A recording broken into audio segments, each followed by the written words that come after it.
much. Joining us now in studio to examine how South Africans use their cell phones is Mike Wronski, Managing Director of Fuseware. Good to have you with us today. It's good to be here. Exactly. Maybe before we unpack how South Africans are using their cell phones, the demographics, who's using a cell phone and who isn't, and what kind of applications are they downloading?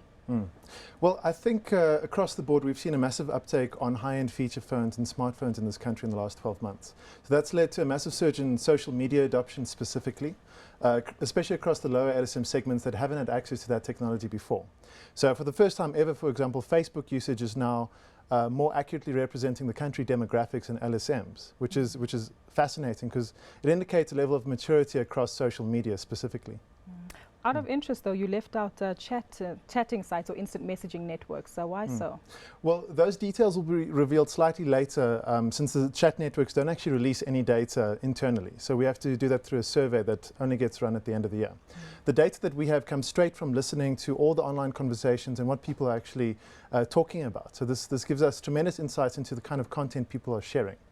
Now, we speak a lot to business men and businesswomen, the corporate market here in South Africa. How do they position themselves then to take advantage of accessing this community? Right, so there's been two key business trends, specifically in social media uptake by businesses.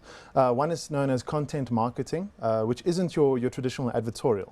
Basically, businesses are co-creating really good quality content, specifically visual media, such as YouTube videos with influencers in South Africa on YouTube. So they're, for example, partnering up with influential video bloggers, content creators, and creating something totally unique that the market really can respond well to. And secondly, it's influencer marketing. So it's identifying who's influential on social media and bringing them on board the brand space. So helping them become brand ambassadors of the product that those companies sell. Because, of course, you would trust your friends more than a brand when you get access to marketing messages. So brands are understanding the power of social media influencers. Is this unique to SA or following international trends? It's definitely following international trends.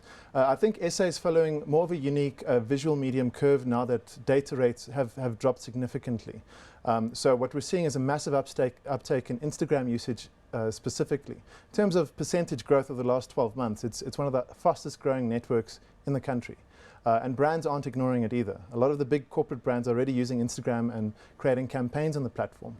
Also, interestingly, YouTube usage has absolutely skyrocketed. There's over 7.7 million people in South Africa using YouTube every month. And what's more fascinating is we're getting more and more local content creators, which is really, really important. If you look at the most viewed YouTube videos in the country, it's still mainly stuff coming from America, from American bloggers, American Hollywood-related media. But locally, we're getting a lot more better at creating great content that South Africans want to watch. And that's the next big trend to watch. Are you able to quantify the amount of money that's being splashed onto these initiatives? You mentioned corporates picking up on Instagram and the likes. Yeah. Well, I don't have absolute numbers, but year-on-year growth of social media budgets is in the 50 to 60% range.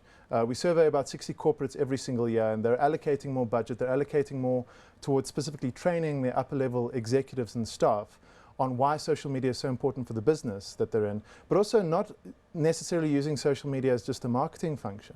They're seeing more value out of integrating social media as a fundamental business principle, so-called social business. Who's doing it right? Because first that comes to mind is probably F&B with RB Jacobs. Well, believe it or not, I think Samsung is doing it pretty correctly in this country. They're not the well-known social brands, but they have integrated social media on quite a good level internally within their companies. And they're also one of the most followed brands in the country across all social networks. Mix it, Facebook, Twitter, and YouTube. So that's pretty incredible. But among the well-known brands, I would say Woolworths is really spot on with their social media adoption. But like I said, I think the key is not realizing that it's just a social media channel, a marketing channel rather, but a business platform.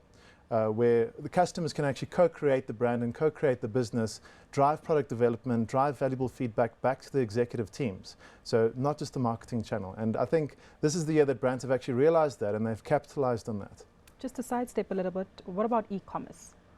E-commerce, specifically in social media, we haven't seen much of an integration with social and e-commerce. So for example, every brand that has tried an online commerce store on Facebook hasn't quite gotten it right. They haven't seen the value there.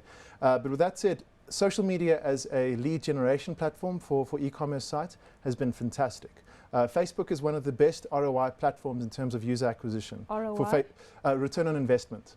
So companies that are applying money into online advertising spend on Facebook are seeing a tremendous return, mainly because Facebook has the biggest captive audience in the world. Worldwide, there's over 1.3 billion people utilizing it. So this allows you to hone in on advertising very effectively and target people right down to the singular interest level. So long story short, corporates need to target Facebook, Instagram, YouTube. Absolutely. Focus on the visual media because that's what local consumers really respond to, and that's what brands really should tap into. Thank you so much for your time today, Mike. That was Mike Wronski, Managing Director of Fuseware.